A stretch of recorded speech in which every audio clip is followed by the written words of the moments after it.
လူတိုင်းဟာလောဘဒေါသမောဟဆိုတာရှိကြတယ်ပေါ့နော်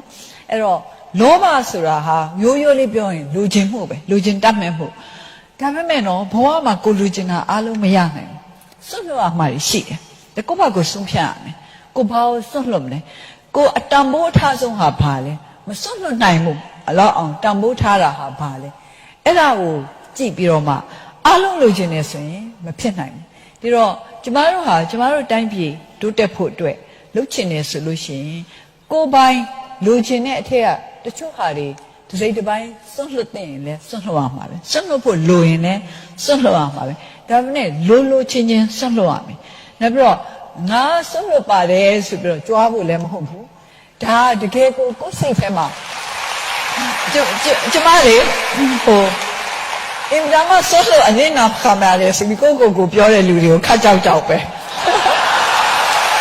ဟုတ်စား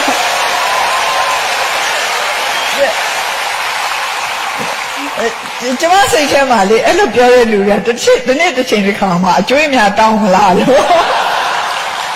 ဒီလိုလုပ်ပေးခဲ့လို့ဒီလိုဆုံးလုပ်ခဲ့လို့ဒီလိုပြန်ပြီးတော့ပေးပါလို့အဲ့လိုတောင်းမလားဆိုပြီးတော့အဲ့လိုဆိုရင်မှုတွေရှိတယ်ဒါကြောင့်မလို့ကျမကိုအနစ်နာခံနေစားဖြင့်ပြောရင်ကျမနည်းနည်းမျက်နှာပူတယ်စိတ်ထဲမှာတစ်မျိုးဖြစ်တယ်ကျမအနစ်နာခံတယ်လို့ကျမမယူဆဘူးကျမလှုပ်ချင်တဲ့ကိစ္စကိုကျမရွေးချယ်တယ်ကျမရဲ့ရွေးချယ်မှုအရာကျမလုပ်တယ်အဲ့တော့ဒီလိုလုပ်နိုင်တာကိုပဲကျေနပ်တယ်ဒီလိုလုပ်ရလို့အမြဲစိတ်ချမ်းသာတယ်လို့တော့မဟုတ်ဘူးပေါ့နော်ဒီလိုလုပ်ရတာလဲသူ့ဒုက္ခနဲ့သူရှိတာပဲဒါပေမဲ့ကိုရွေးတဲ့ဒုက္ခပဲကိုရင်ဆိုင်လိုက်ပေါ့ဟုတ်ကဲ့အဲ့တော့ရွေးချယ်မှုရဲ့မှာအဲ့ဒါလဲပါတယ်လေရွေးချယ်ပိုင်ခွင့်နဲ့မှာပဲကိုရွေးချယ်ခြင်းတဲ့ဒုက္ခတော့ကိုယ့်ဟာကိုရင်ဆိုင်ရမှာပေါ့အဲ့တော့ကျွန်တော်တို့ဒီဟာအဲ့ဒီရွေးချယ်ပိုင်ခွင့်ကိုမှန်ကန်သုံးဖို့လိုပါလေရွေးချယ်ကြပါဘလောက်ပေးမလဲဘလောက်ယူမလဲဘာတွေပေးမလဲဘာတွေယူမလဲကျမတို့နိုင်ငံအတွက်ဘာလုပ်ပေးကြလဲအခုကျမတို့နိုင်ငံကဆင်းရဲတယ်ဆိုပေမဲ့လေတခြားနိုင်ငံတွေမှာမရှိတဲ့တန်ဖိုးထားတဲ့အရာတွေလည်းကျမတို့နိုင်ငံမှာရှိပါတယ်ဒီဟာတွေလည်းမမေ့စီကြမအောင်ဒါကျမကလေးတွေနဲ့ဆွေးနွေးနေတဲ့ခါကျတော့ဥပမာဆိုလို့ရှိရင်မိသားစုနှွေးထွေးမှုအချင်းချင်းလူသားချင်းအချင်းချင်းနှွေးထွေးမှုပေါ့နော်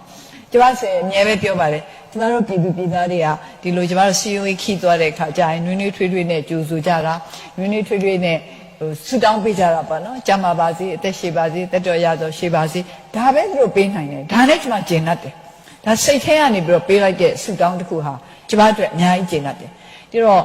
ဘာမှမရှိတဲ့သူများဟာကိုယ်ဘာပေးပါမတောင်းမဲနဲ့အသက်ရှည်ပါစေအသက်ရှည်တော့လုပ်ပေးနိုင်မှာပဲဆိုတဲ့စိတ်နဲ့ပေးတဲ့ဆုဆိုရင်ကျွန်တော်သိတော့ကြပါတယ်ကျေးဇူးလည်းတင်ပါတယ်